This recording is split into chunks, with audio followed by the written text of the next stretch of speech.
Hey, good morning. Once again, welcome to Applause to Musician. For those of you that have been following us, you know that our project is built around telling the story and journey of musicians and technicians. And our story is growing, and today we're with Andy Bradley here at the Wire Road Studios. The name I've been thinking about when I looked at your background, Andy, is just as the godfather of sound engineering, because you've been doing it so long. And I just think you're a genius at it. And there aren't many people today that are still in your profession here, specifically in Houston, that are still actually practicing sound engineering. So you've been doing it a long, long time. And then when we met with Paul English, he said you were just someone that we absolutely had to speak to. So we're honored, and thank you very much for inviting us into the studio this morning. It's a pleasure. Like I was saying to you earlier, normally I'm behind the curtain, and in this case, I'm getting to pop my neck out through the curtain and say hi to everybody. That's right, absolutely. You are the Wizard of Oz, right? So you spin your magic behind the scenes. Most of the time. Absolutely. And what I'd like to do is just share with the audience a little bit of your background. It's amazing what you've done over the last 30 to 40 years. Some of the things that Andy has accomplished. He's the chief audio engineer, Rice University Shepherd School of Music for the past 30 years, chief engineer and part owner of Sugar Hill Studios for 30 years. If you have some time, do a little bit of do a search on Sugar Hill Studios. That it's an old institution here in Houston. It's one of the oldest studios in Houston. It's still an active studio as well. Adjunct professor of music, 733 at Rice University Shepherd School of Music. Co-author of House of Hits, a biography of the 73-year history of Sugar Hill, the facility. Again, go take a look at that. That's a pretty amazing story, and that's a Houston institution. 25-year member of the National Association, the National Academy of Recording Artists, which is a part of the Grammy. I believe that's the voting arm of the Grammys, right? And then what I think is really, really impressive and incredible is over 1,000 commercial music releases for every major album in almost every musical genre. And that includes classical, non-classical, and Latin. So, Andy, welcome. And then also, just real quickly, I think it's important that we mention that four-time Grammy Award-winning classical record producer with Judy Sherman. Yep. And then also classical award-winning classical producer with Blayton Aspal.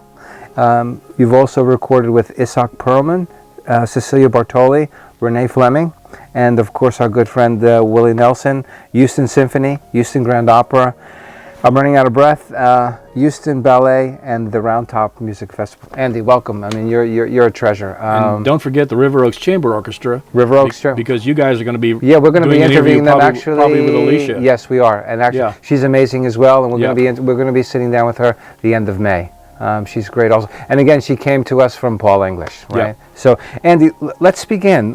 You've got quite a story. You and I were talking about a little bit where you started. I asked you if you were originally from Houston, so let's start there. Where did you start? Well, the short story is I was born in Japan, lived in the Philippines for about 17 or 18 years, went to Australia and did my college there and got my feet wet in the music business. Was college music, sound, was that in your... Not at all. I was an English major. Okay.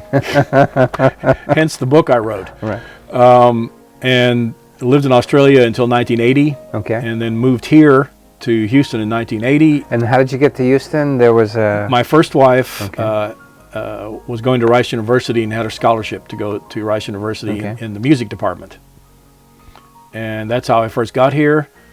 And I first started working at ACA Recording Studios, which was over on West Park Drive.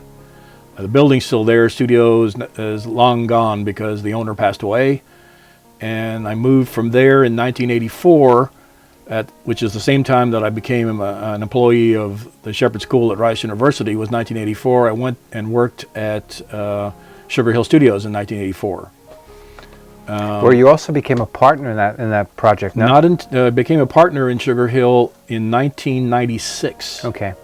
When when me and two business partners bought the studio, and the property and took it over because it was floundering.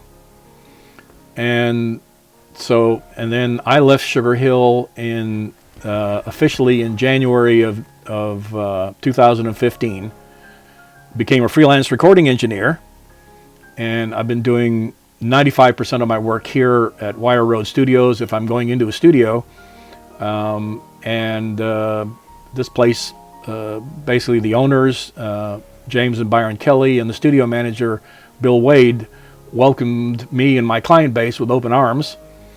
And to this day, 100% of my client base moved with me. That speaks volumes to you as a professional, of course. Yes, absolutely. I appreciate that, but being able to do the work for them is more important for me than anything else. Yeah. I think that speaks a lot to your 30-year history, of course, right? Yeah. Because there are choices. No, there are other studios and other sound engineers as well, right? Exactly. Yeah, absolutely. Good. Has your work always been in music? Because there are some sound engineers that work in audio, some that work in television, some that work in sports, some that do conference. I've been pretty much, most of my life is in a recording studio. Recording, okay. Prior to that, in Australia, from about 1973 to 1980, I was doing live sound. And for rock bands touring around Australia. So you were touring with them, of course. Yeah. The highlights of my live touring days was 3 weeks with AC/DC in 1975. You survived, obviously. I survived AC/DC with no problem. Okay, excuse me. They're great guys. Yeah. And then the other big highlight was becoming friends with and touring with an Australian rock group called Radio Birdman. Radio Birdman. Who are still touring. Would there be something we would know that they've done that? No, because they are in the alternative punk rock alternative world. Okay. They've been together since the 70s. Wow. They're still together. Still playing together. Occasionally. Still playing. My wife and I went to England, to London and Paris in October to see them play 2 shows back to back, London and Paris. And the guys, half the band is my age. Are they still playing the same genre? They're playing the same music, plus new songs. Plus new songs. Yep. And they're unbelievable. That's pretty. And they're like the Rolling Stones. Exactly. Yeah, right, incredibly loud, brash, obnoxious rock band, and everyone loves them. Yeah. So I have a question. So when you're brought in as the sound engineer, how much freedom do you have in terms of the creativity? So I'm a manager, and I'd say I'm the manager of this rock group, and I come to you and I say, hey Andy, I want more volume, I want more bass, I want more things. Do you put your input into that? How does that? There's a very fine line that engineers have to walk between being a producer and being an engineer. Yeah. If you have a producer sitting on the session that has extremely, positive ideas on how he wants to go, I follow that person's way of thinking, and I try to accomplish what he's looking for based on the information he's passing me.